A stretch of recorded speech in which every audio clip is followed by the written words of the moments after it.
Барша көрсін білсін хабардар болсын. Ассалаумағалейкум армағазақ, арнамызға қош келдіңіздер. Әлемде және де Қазақстанда болып жатқан ең үздік жаңалықтарды ең біріншілерден болып білгіңіз келсе, арнадағы подписаться және де лайк түймесін басуды ұмытпаңыздар. Лайк түймесін басқан қолдарыңыз ерт көрмесін, ал ендеше бастадым.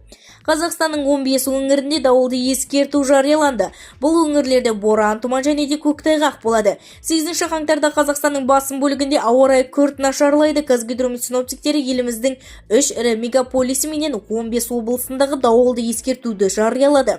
Тұман менен көктайғақ жолдардағы қозғалыс қиындатуы мүмкін деп хабарлайды Азаттық рухы.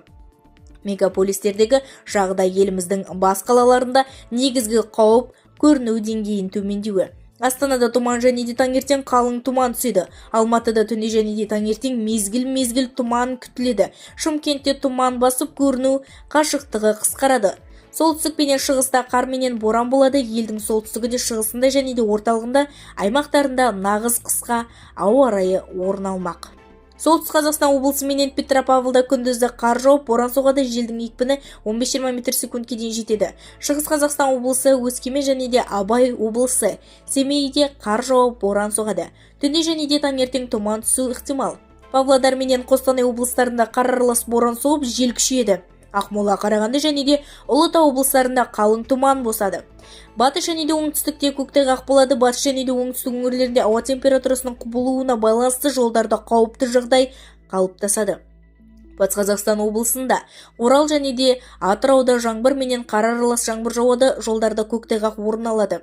Ақтөбе облысында түнде облыстың солтүстігі менен батысында жолдар мұз менен қапталады. Жамбыл облысында, Таразда жағдай күрделі.